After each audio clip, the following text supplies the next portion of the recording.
որ գետի մասին էր խոսքը։ Այսինքն որևէ տող, որևէ պահ, որը որ պետք է պնդել, բայց չկա, էլի։ Այս պայդրությամբ հաշվի առնելով, որ ընդհանուր քաղաքականություն ավարվում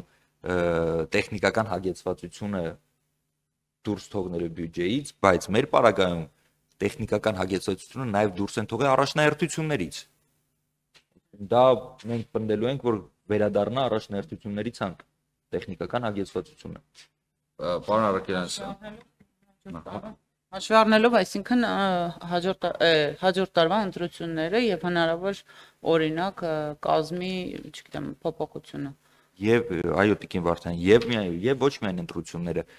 ազգային ժողովը չեմ ուզում ասեմ, բայց իրականում բավական տարբերվող պետական գերատեսչություն է։ Մեր մոտ մի օրվա մեջ կարա ինչ-որ շատ կարևոր բան փոխվի, որ մեզ պետքա sense լուծում գտնել դրան արագ։ Դա կարա լինի միջազգային միջոցառում, որը անցկացնում ենք ազգային ժողովում, տարբեր նյուանսներ ունենք, էլի։ Հասկանալի է, շնորհակալություն։ Պարոն Արաքելյան, մենք խնդրեի դուրս փակեինք գործընկերին շուտ աղմուկ են դրից գալիս, մեր լրագրող գործընկերները կարծես թե եւս քննարկում են բյուջեն, այլ ընտրանքային բյուջեն ենթադրվում է։ Պարոն Արաքելյան, ես առավոտվանից նույն հարցն եմ տալիս եւ շարունակելու եմ տալ մեր գործընկերներին։ Տեսեք, այստեղ խնդիրը բոլորս հասկանում ենք, որ եթե ազգային ժողովը կարիք ունենա լրացուցիչ ֆինանսավորում, այդ ֆինանսավորումը ի հայտ կգա։ Այսինքն եւ կառավարության համապատասխան պահոստային ֆոնդերից եւ մեր միջազգային գործընկերներից։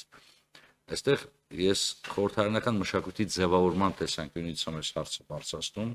եւ հուսամ մեր ընկերները ոչ ֆինանսների նախարարությունից ոչ կառավարությունից չեն նեղան այս հարցադրումից, որովհետեւ եթե մենք իրոք ուզում ենք կառուցենք ոչ թե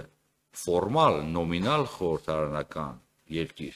այլ մենք իրոք ուզում ենք ուժեղացնենք խորհրդարանի կարողությունները, ապա խորհրդարանը չպետք է ունենա արտոնյալ կարգավիճակ երբևիցե, բայց խորհրդարանը չպետք է նաև այլ իշխանության ճյուղերի ձեռքին նայող մարմին լինի։